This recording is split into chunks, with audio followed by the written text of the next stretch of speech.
Hi అండి. Welcome to Anita's world. నా చిన్ని ప్రపంచంలో ఒకరోజు.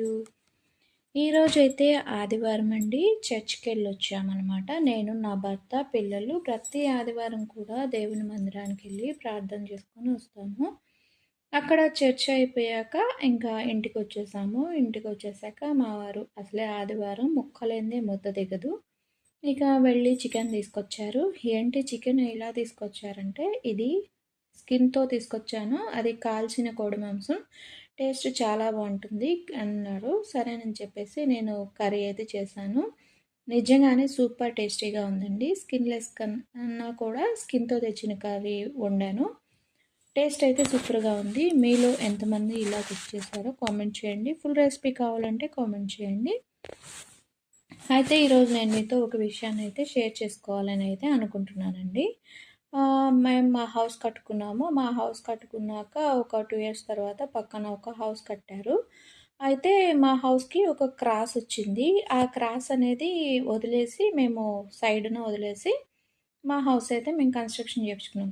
ఆ ప్లేస్ మాదే. కానీ ఆ క్రాస్ అనేది కరెక్ట్‌గా ఉండదు కాబట్టి ఆ క్రాస్ వరకు కట్ చేసి మిగిలిన ప్లేస్‌లో మా హౌస్ కట్టేశారు. సరే మాకు ఆ క్రాస్ వచ్చిన బిట్ పక్కన వాళ్ళు హౌస్ అనేది కన్‌స్ట్రక్షన్ చేపించుకున్నారు. హౌస్ కన్‌స్ట్రక్షన్ చేపించుకున్న తర్వాత వాళ్ళకి కూడా సేమ్ క్రాస్ అనేది వచ్చింది. అయితే ఇప్పుడు మా క్రాస్ మేము యాడ్ చేసుకోవడానికి ఉండదు. కాకపోతే మా ప్లేస్ మేము అలాగే ఉంచేసుకోవచ్చు. వాళ్ళకి కూడా క్రాస్ వచ్చింది. వాళ్ళేమన్నారంటే, "మాకు ఇది కలుపుకుంటే చాలా మంచిదండి. వాస్తుపరంగా అయితే వాళ్ళు వాస్తులు అవి చూసుకుంటారండి." సరే వాళ్ళే వచ్చి అడిగారు. సరేనని చెప్పేసి వాళ్ళకి ఆ ప్లేస్ అయితే ఇచ్చామనమాట. ఇచ్చాక వాళ్ళు కొంచెం అమౌంట్ అయితే ఇచ్చారు. అయితే యాక్చువల్‌గా ఇక్కడ గజం 30,000 ఉంటే వాళ్ళు గజం 7,000 చొప్పున 6 గజాలకి 6, 5 30,000 అలా ఇచ్చారనమాట. సరే మేము ఎక్కువ ఎక్స్‌పెక్ట్ చేయలేదు. డిమాండ్ కూడా చేయలేదు. సరే ఎవరిమైనా ఒకటే కదా అని చెప్పేసి వదిలేసాము. సరేనని చెప్పేసి మళ్ళా వాళ్ళకి వాస్తు ప్రాబ్లమ్ వచ్చిందండి. మాకిలాగా మేము ఈ వాల్ అనేది కొంచెం సైడ్‌కి ఇలాగా మీ వాల్‌కి తగలకుండా అడ్జస్ట్ చేసి కట్టించుకుంటాము. ఇంతకుముందు మీకు ఎలా ఉందో మేము అలాగే మీకు చేసిస్తామని చెప్పారు. మేము కూడా సరేలే ఎవరికైనా ప్రాబ్లమ్స్ అనేవి వస్తూ ఉంటాయి. ఇరుగు పొరుగు వాళ్ళకి.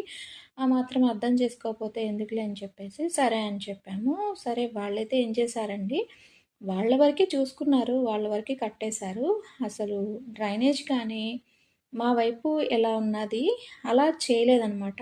ఇంకా సేమ్ అదే రిపీట్ అయింది. ఇక సరే ఇలాగ స్వార్థంగా ఉంటారేమో మనుషులు. వాళ్ళ వరకే